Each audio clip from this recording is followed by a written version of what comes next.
Hey guys, if you're new to my channel, please subscribe and don't forget to click the notification bell to get notified about every new video. Now you are doing confined space training. There is a approved gas tester course. Okay, you can get that after you get the training. I am gave the training in last week to Canadians from Canada. So gave them online training. So now they are the approved gas testing tester with calibrated detector and record. So your testing monitor should be also calibrated and third party inspected. Maybe there is a malfunction. Maybe instead of showing 15% oxygen, it's showing 20.9%. How would you know? Okay, maybe the H2S is more, maybe 20 ppm, and it's only 25%. So it should be tested, calibrated, and inspected by the third party every 6 months, every month, according to your use. Document site message requirement, DRA permit, isolation record, gas test record, entry log, log out record, equipment test certificate. How many documents do you need for entry the enter information? See, it's not an easy job. It's very difficult. If you put all these documents, there is a very less chance that there is any kind of hazard, or you will get a very information. Because you have tested everything, you have filled all the documents, you are doing everything according to the procedure. So always follow the procedure, always follow all the documentation, always complete all of the documents. Okay. Then rescue emergency arrangement, including first aid and association equipment. If you need first aid, there should be a first aid box. First aider there should be there. And association procedure maybe AED or CPR attendant should be there. Communication and alarm management in good working condition.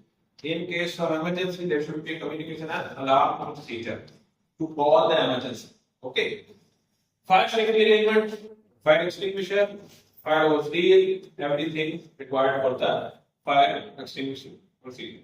Then PPE, your mask, glove, glasses, helmet, safety shoes, safety mask, okay, or if you need self-contained breathing apparatus, this is also comes into PPE. Also, you go inside and go outside, there should be a tripod and lanyard with the safety harness attached.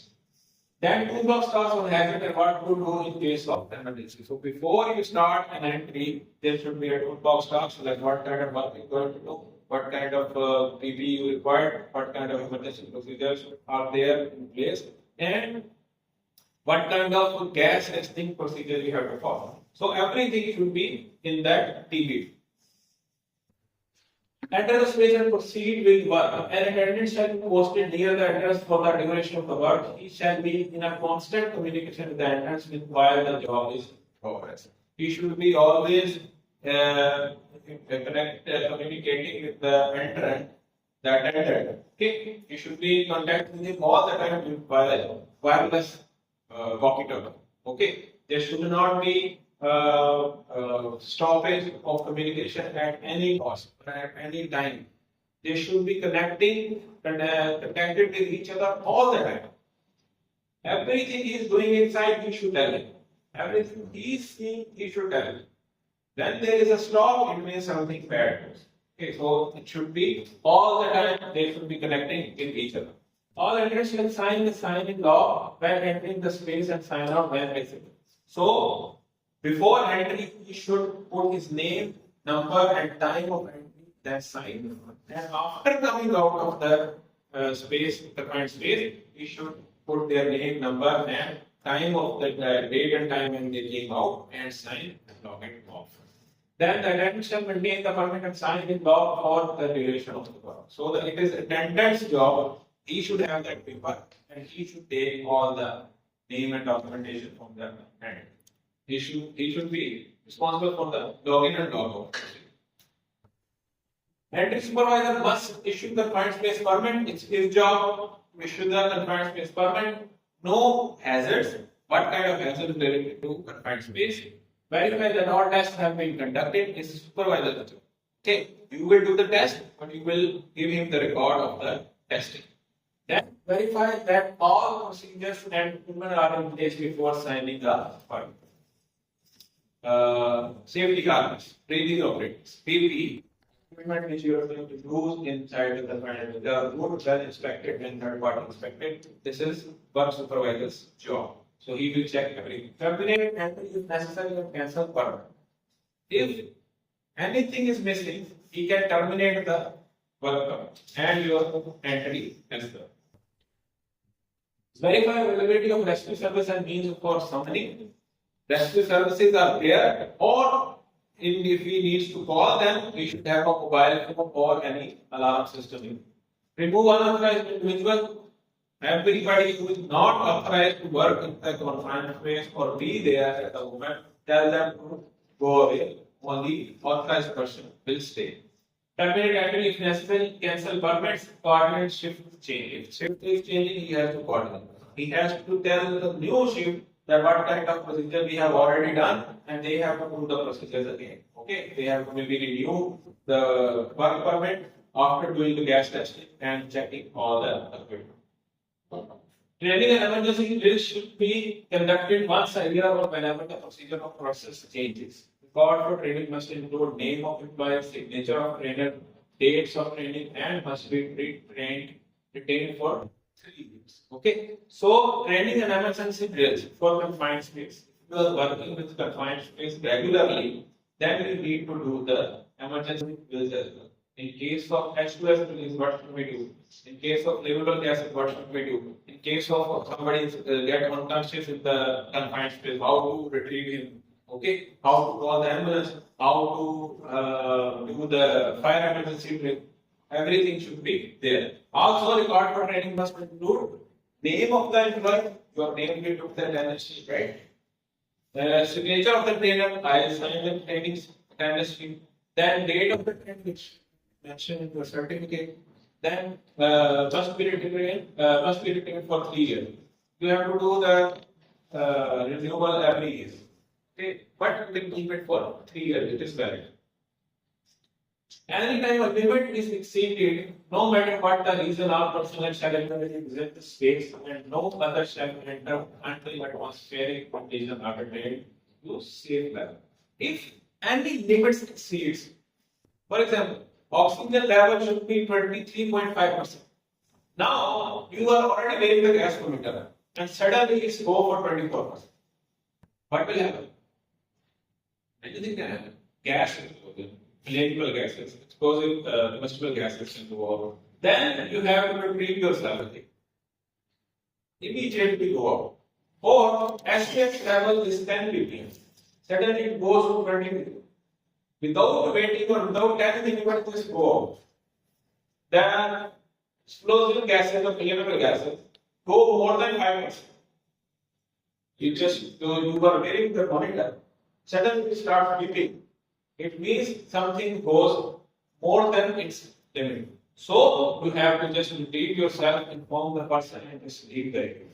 Okay? Then only return if the atmospheric conditions are returned to safe level. How it will be returned to safe level? You have to make sure the oxygen is again between 95 to 93%. The H2S must be less than 10 ppm. The CO must be less than 20 ppm. The flammable gases must be less than 5 hours. So make sure the ventilation is on all the time. Then test it again. If it's good condition, all the tabs are from top, middle, and bottom. If it's good, then you can start something. There are no exceptions to this. There is no way, there is no exception that if it reaches above its limit, you can still work. No. If it reaches above even a little bit, you just leave everything there and go out. Save yourself. Because the final call will be that. Nothing else. Okay? So make sure you are going outside as soon as possible. Okay, now emergency arrangements. Rescue and emergency services. Rescue and emergency service employer who designates rescue and emergency services should evaluate prospective rescuer ability to respond to rescue summons in a timely manner, considering gather and identify. It's your employer's responsibility if we are working in desert area. How the services will arrive? You take them in 4 hours, 3 hours. So they should have ambulance and emergency rescuer team available on the site all the time. So which they are required. Like in the oil field and gas field, they already have everything available in the site. Ambulance is there, rescue team is there, fire precaution team is there, everybody is there. So it is your employer responsibility to keep everything in place. How do we CPR? If somebody gets unconscious and is not breathing anymore, you have to be available to give the CPR. Now, if you are going to be a supervisor, you can find a supervisor, you have to take the first aid training as well. Okay, so you should know how to give the CPR and medical training. Definition: retrieval system, equipment including retrieval line, chest or full body harness, if appropriate, and if request or okay. Then used for non-entry rescue for personnel for permanent spaces. This is a non-entry rescue procedure. The attendant is not entering the site to retrieve the person. He is not entering. That's why it's called non-entry procedure. What is entry rescue? Entry rescue means that you have to go inside and lift him up on your shoulder and then come out, which is very difficult and not possible. Okay, none of you can do it. Because if somebody is dying there because of less oxygen, how will you do? No. So all this use non-entry retrieval procedure. Put the tripod here and line yard with safety harness and the pulley system. If he goes unconscious, we have to pull him out using the pulley system. Like this. Okay, he's wearing full body harness and he's connected with the lanyard using the tripod. Emergency arrangements, means of emergency rescue must be readily available to the minds and attended for emergency extrication of attendant. In case of any emergency, it's attendant who is outside. It's his job to call the emergency services as soon as possible, immediately, so they can come and rescue the suspect. No person shall enter or work inside the premises unless a proper effective arrangements have been put in place for the rescue of persons in the event of emergency matter not arising from a specific case. If there is not enough emergency rescue procedure in place, nobody should enter. Because anything can happen anytime. Who knows? But that's why there should be emergency procedure and emergency services available at time according to your activity. If you are doing welding work, there should be enough fire extinguisher, there should be enough water, there should be enough availability of a fire marshal.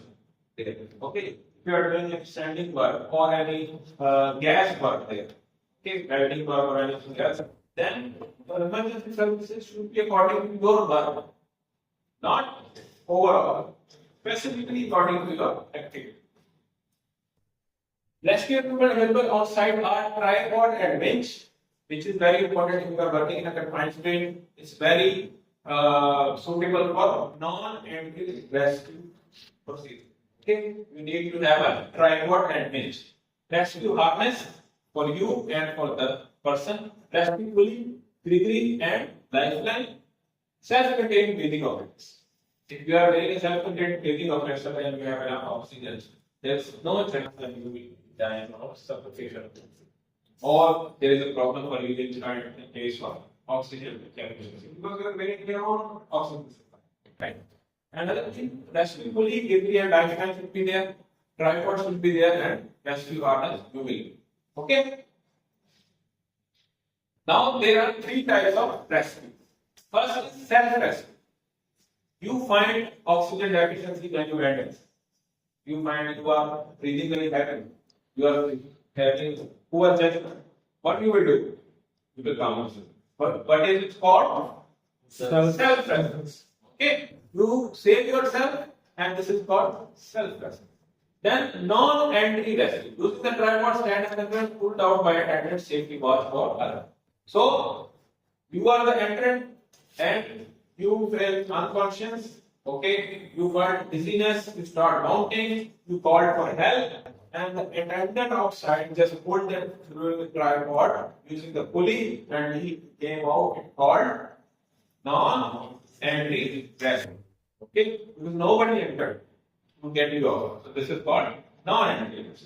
Then entry risk, performed by highly trained professionals who enter the confined space and rescue with the victim.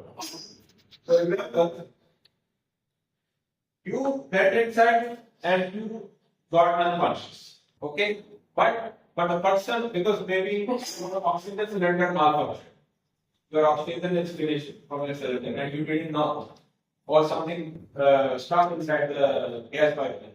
Okay, so what happened? You will go unconscious. You fell down. Then the operator attended outside. He was wearing suffering and breathing apparatus. He was very critical. Then he will go out inside and then he will take you outside. Or then maybe your lanyard was disconnected for some reason. Then he will connect the lanyard again. Then he will come outside and put your. This is called entry rescue. So somebody has to enter to keep you outside. So this is called entry rescue. So there are three kinds of self-rescue by yourself, non-entry rescue by your attendant, or entry rescue that somebody has to enter to keep you outside. This is harness and lifeline. This is a tripod, and this is how it works. Okay. This is slide air cylinder. There is no enough oxygen inside. It's a oxygen deficient area. So they have cylinder outside, and the cylinder gas line is going directly to the person. This tripod line is going here with that person, standby worker, alarm on he has already. In case of emergency, he will just blow the horn, advise other people to call the ambulance. Then somebody goes bad happen, worker will supply air breathing apparatus, is wearing breathing apparatus. In case of any emergency, then he will use the pulley and this person will be outside. Okay, this is the proper procedure to retrieve someone from the confined space. Like this. Okay, and this is the safety care systems available. You are providing him oxygen and also you are providing him with the lanyard. In case of emergency, you can retrieve him. The attendant should attempt to remove the attendant from the confined space using tripod, hoist, and lifeline. Attendants are not to enter confined space. So they cannot enter themselves. Okay, because they are not trained enough. On the scene, if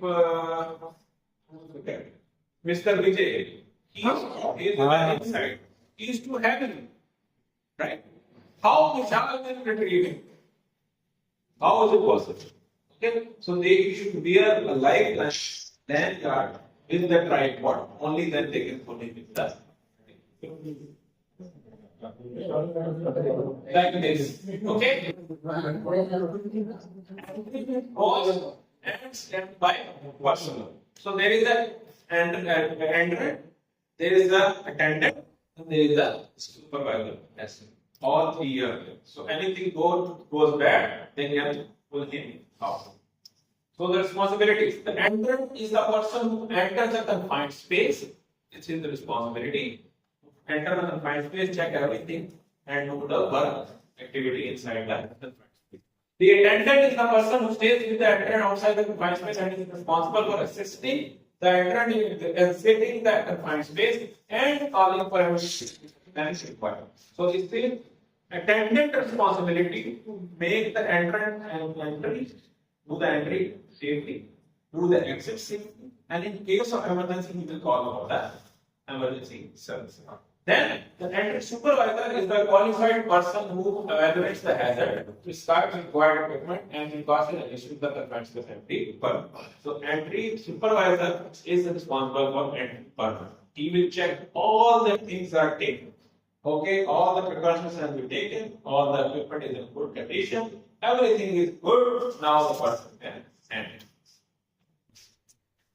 Entrance responsibility to ensure the space has been adequately ventilated, considered empty, or otherwise made safe for entrance. So this, you are the one who is the entrant. You should know there is no oxygen deficiency, there is no H2O, there is no carbon monoxide, there is no methane. Everything is in good condition. There is enough ventilation inside. Only then you can enter. This is your responsibility. To immediately exit a space without question upon word the attendant, no matter what the reason. If you find anything wrong, just do it outside. Don't ask supervisor, should I come outside or not? Because there is oxygen everything. There is H2S, my alarm is beeping. What should I do? No. Just go out without any risk. To follow all safety rules and procedures that apply to the job, it will be written in the risk assessment, it will be written in the confined environment, it will be written in the work permit requirement as well. To be familiar with the work to be performed at the and the procedure that apply to the job. So you should know, you should be enough experienced, you should be enough trained to know what kind of hazard you are working with. To use the proper PPE whenever necessary. Whatever the PPE required, you should know, and you should ask the supervisor to provide you those PPEs before entering the workplace. Attendant. An individual should extend outside one or more permit space who monitors the authorized personnel and performance or attendant duties assigned in the permit space program. So he will do all the required duties outside the confined space. He is responsible for your retrieval. He is responsible for calling the ambulance. He is responsible for giving any kind of hazard instructions outside from the confined space. Okay, he's connected with you all the time, communicating with you all the time during the work activity with the wireless. Knowledge of the hazard of the space, aware of possible air effects of hazard exposure and authorized entrance, continuously maintain the accurate count of authorized entrance. So he knows who is entering, how many people are inside, okay, what time they went inside, what time they should come outside, because inside maybe they don't know what time it is. Okay, so if it's all the work permit is only for 30 minutes, he should inform them that after 30 minutes you have to come out. Okay, and he should know who is inside. Name, number, everything should be in his record.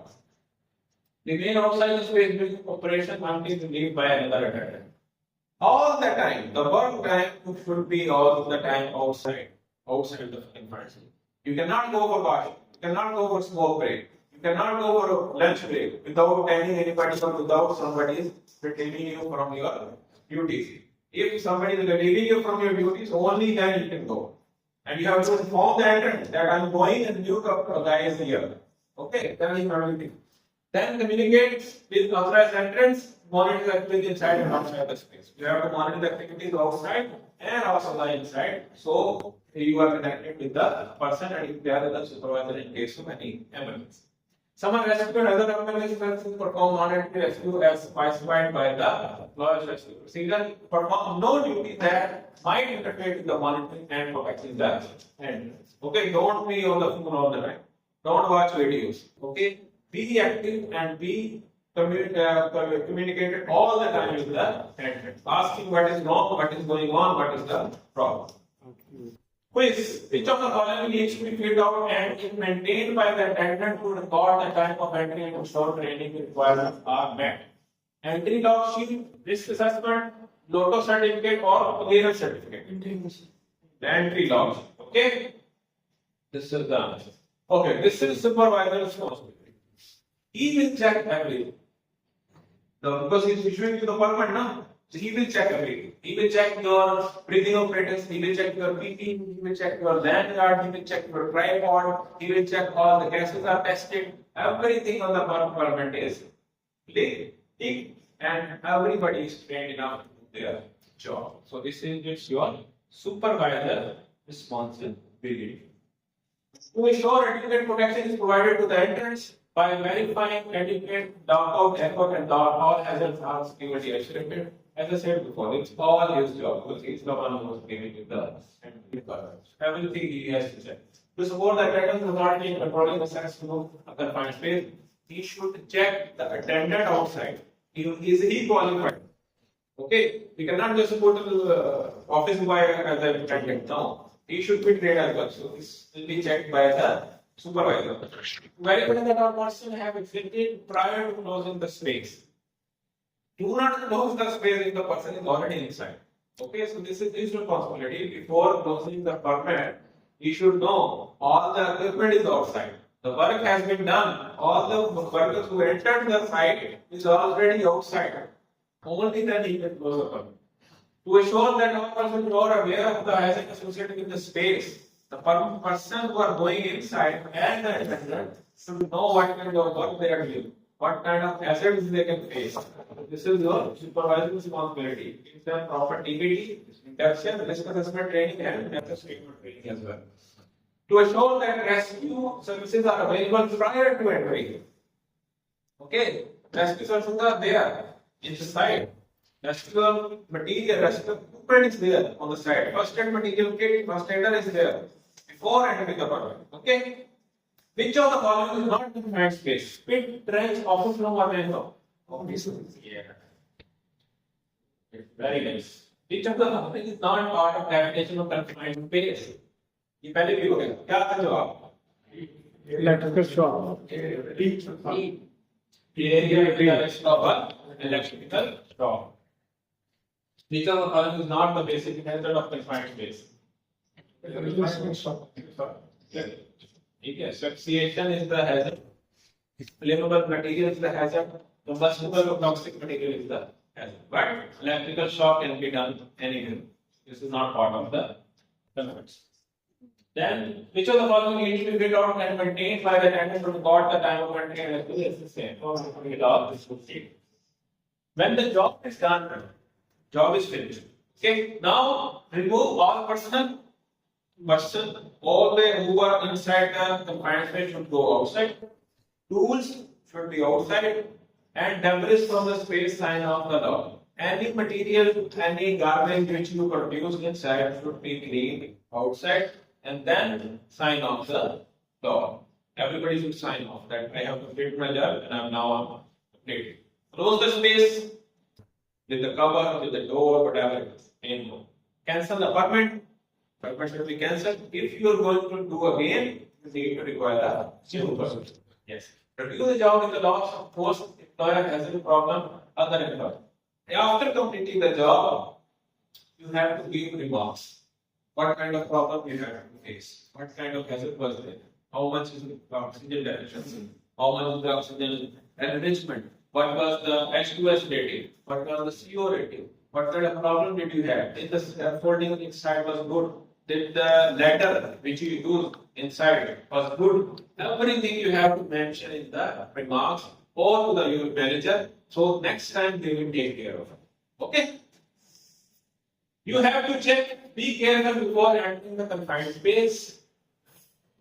Is there any snakes, scorpions, or because this is new age. There will be chances of snakes enter a confined space. Okay?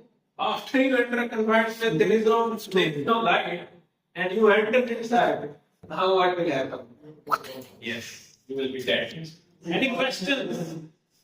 Did you understand everything? How was the training? Let me know. Did I teach you everything? I tried to teach you everything. This is the yes, tell me. If you are entering the confined space, there is more attendant. More attentive. More entering. Precaution is the same. Because if it's a big enough confined space, okay, and you're doing multiple people are doing the big work inside, the precautions are same. Still, you have to check the gas. Still, you have to check the snakes inside. Still, you have to check for the lighting.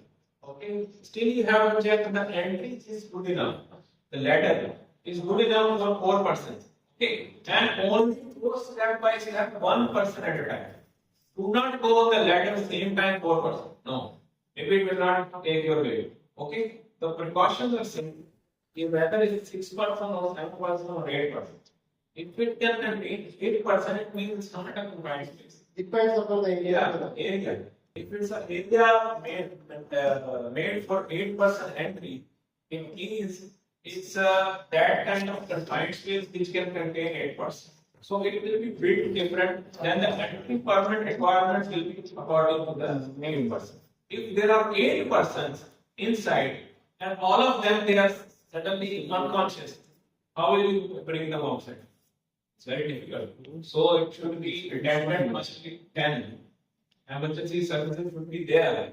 tripods should be 10 according to the level. How can you retrieve one by one? It's not possible. The last person will be dead at the time of our so only we do maximum 3% will go inside at the time.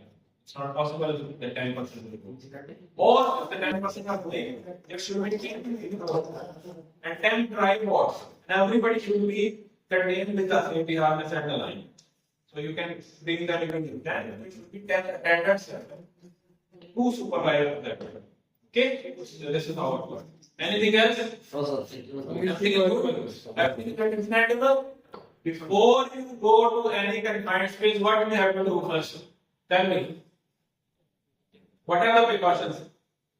First, First, get the work permit. Because in the work permit, everything is met.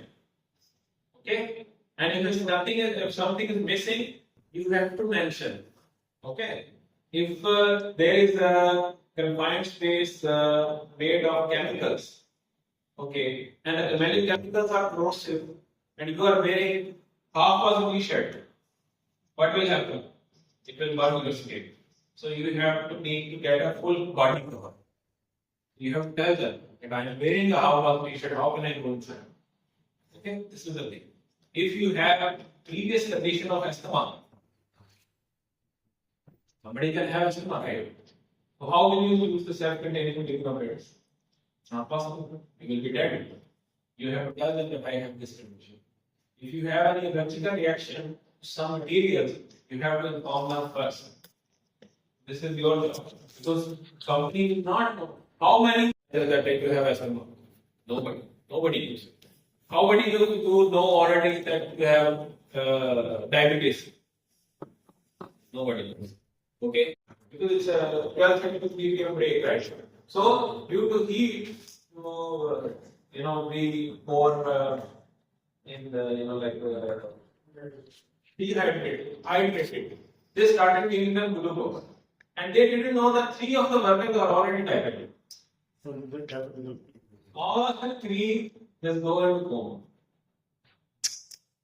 Okay, because the 2 glasses of glucose at the same time, and all of them went to the coma, and they had to call the ambulances, and everybody was there. They were like 50,000 they were fine.